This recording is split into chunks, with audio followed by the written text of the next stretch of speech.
On this very first Friday of year 2025. Thank you very much for joining us here at the Uganda Catholic Television.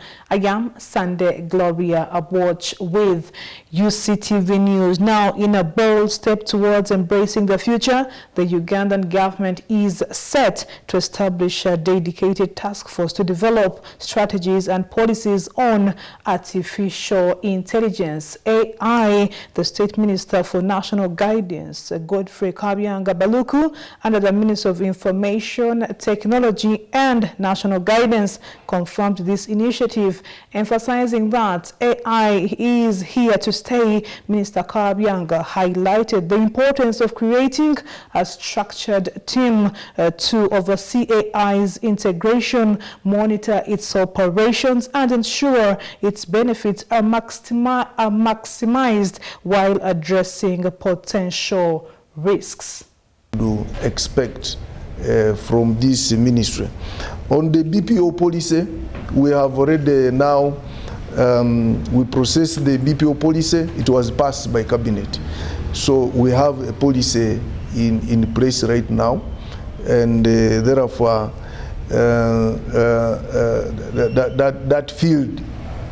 that field now has been given direction, and we think in the next 5 years, that's where most of the youth will get employment.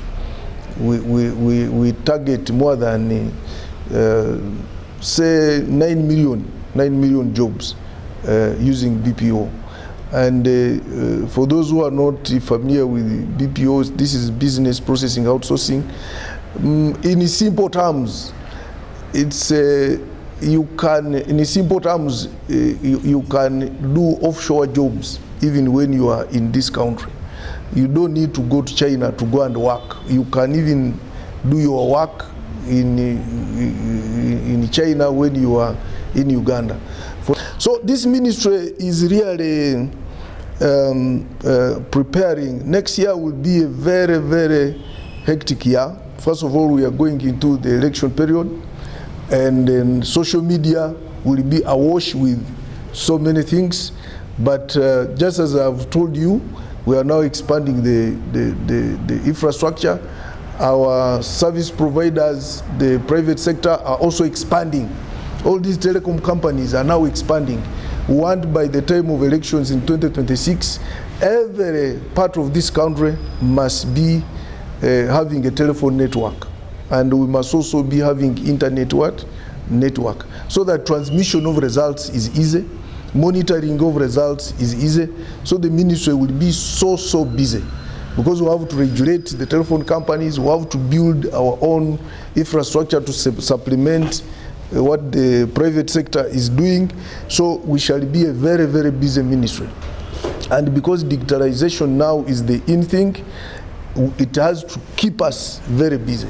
But you should know that now AI is the in thing, artificial intelligence, and I know everybody here is thinking about AI, but we are not scared as a ministry. AI has been there for a very long time, and but what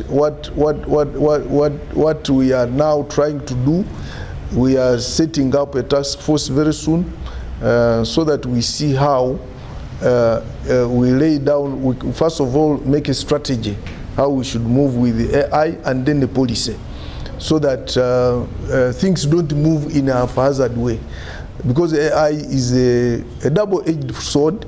You know, it's like an axe. It can be used to chop meat and you eat it, but an axe can also be used to chop firewood and you use it, but it can also be used to murder someone, and someone dies and you commit a crime.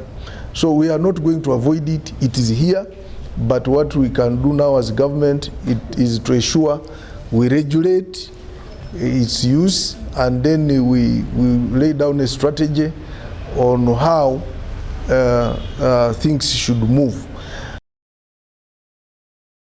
The Democratic Alliance leader and Nyendo Mukungwe MP Mathias Impuga has strongly condemned President Museveni's directive banning police bond and court bail for suspects awaiting trial. Speaking from DA headquarters in Namirembe, Kampala, Impuga described the move as an abuse of power and a violation of constitutional rights, vowing to challenge it. While delivering the end-of-year national address on 31st of December, the President of Uganda, Yoweri Kaguta Museveni, issued a directive to police and the judiciary banning police bond and court bails for implicated criminals whose trial is ready, after arguing that releasing suspected criminals back to the communities has contributed to the escalating rise of criminal activities, especially in rural areas. I have raised the issue of bails with His Lordship the Chief Justice, and I have banned the issue of police bonds. Any police personnel that gives a police bond to a village thief when the case is ready for trial will be held fully accountable. The directive drew conflicting reactions from the public, human rights activists, and political actors who labeled it as an outright disregard for constitutional rights. You cannot come out that in the end of your report, now you're telling me that you are banning a police bond. While addressing journalists earlier today, the national coordinator for the new political formation identified as Democratic Alliance, Mathias Impuga, also joined other critics to condemn the presidential directive which bans police bond and court bails for implicated criminals. You're also aware that there are so many citizens that have been in police cells, including those that have been maimed in police cells, and the police officials, the authorities are aware of this, so there's nothing new. The only issue General Museveni was reminding the country was that he's still at it. And now that we are going into a potentially electric political period, he was probably reminding the political actors in all spaces that he's probably going to heighten his stronghold on the state structure, including the police, but also extend his dirty hand into the judiciary. It was a simple reminder. Impuga stressed that the Democratic Alliance is considering exploring available avenues to challenge the same because they view it as gross abuse of state powers, which they cannot tolerate. And therefore, for us at the DA, part of our resolve in the next couple of months and subsequently is to make sure that such impunity and abuse of processes of court and state is stopped. That's all we are here to call upon all and sundry to follow, to demand that General Museveni stops henceforth the abuse of state power and stops his interference with the work of the judiciary. On the other hand, Impuga unearthed the parliament is moot to increase the number of legislators by more 50 seats. In the current framework, actually we are destined to expand the size of parliament by an extra 50 MPs. I want to inform the country that there is an ongoing process to enlarge parliament with an additional 50 members of parliament. Sure. For me, that's a crime against citizens. So can we have a national conversation as to how this parliament can be downsized? According to Impuga and his colleagues, this is an outright crime against the citizens of Uganda, and he advised ambitious fellow legislators to consider exploring other administrative positions as an attempt to inflate the already bloated number of parliamentarians, which is straining the nation's economy. We agree. If we want to devolve, then we must have some MPs can become councillors in their areas and influence local issues. I'm not trying to really downplay their quality. No. You are not any less of quality because you're a councillor. You're a leader of your people. Some MPs can become governors of their communities. Who knows that his guarantee is going to be in the next parliament? So I'm speaking generally about myself and everyone else. That is the courage we need from our leaders. Not simply, appetite to participate in elections regardless of their consequences. Joseph Kabale, Uctv News.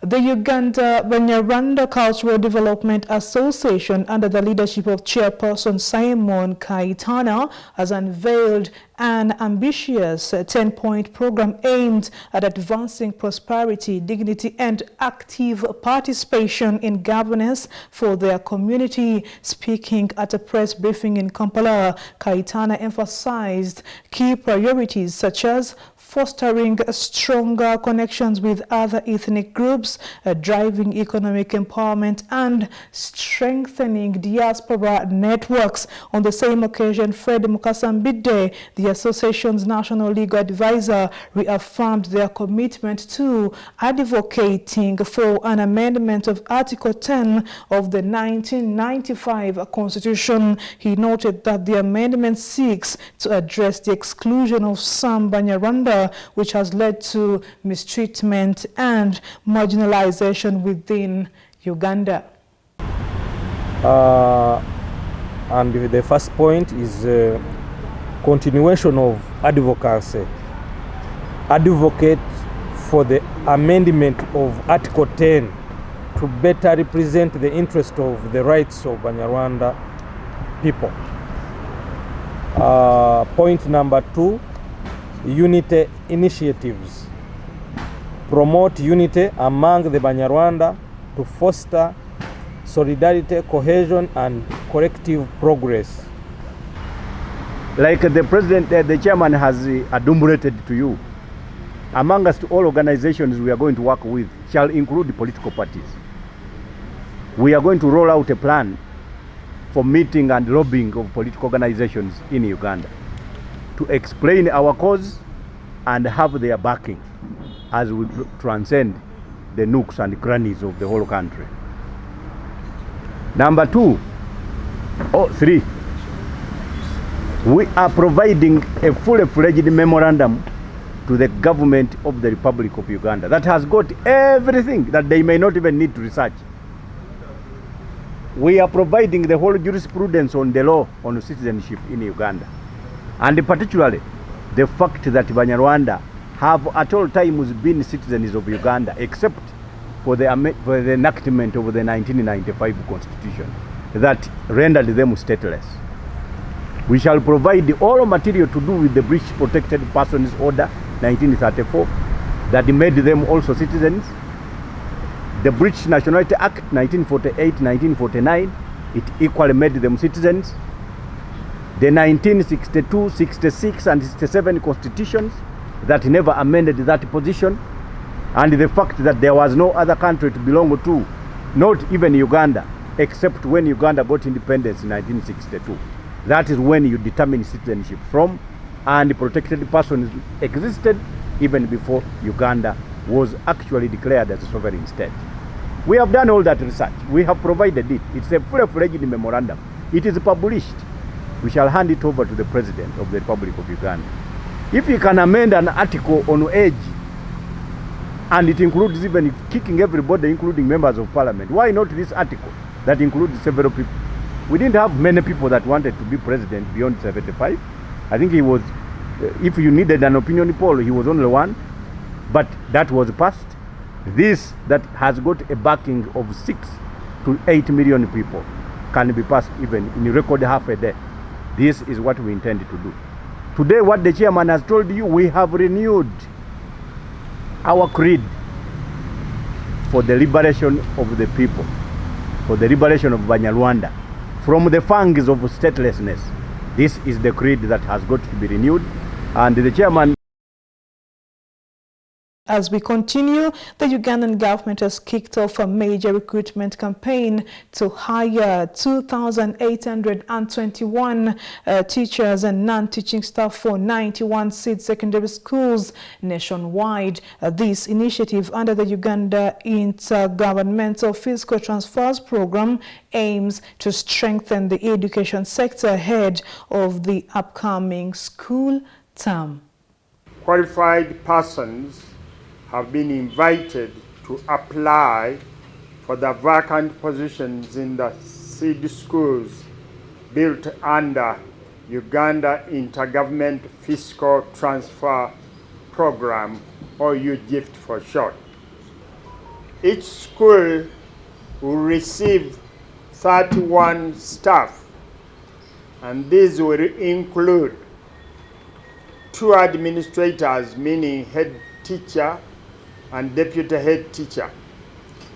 The application process for those was completed online on the 8th December 2024. The 31 would also include 6 non-teaching staff and 23 teaching staff for different subjects. Each successful candidate shall serve at the seed school they are appointed at for at least 5 years. At least 5 years before becoming eligible for transfer. The public should note that recruitment of staff in the education service is free of charge. Please do not be misled into paying money to anyone. And with that story ends our local scene here in Uganda. And when we return from the short break, we are going to look at what is making headlines in the international news highlights.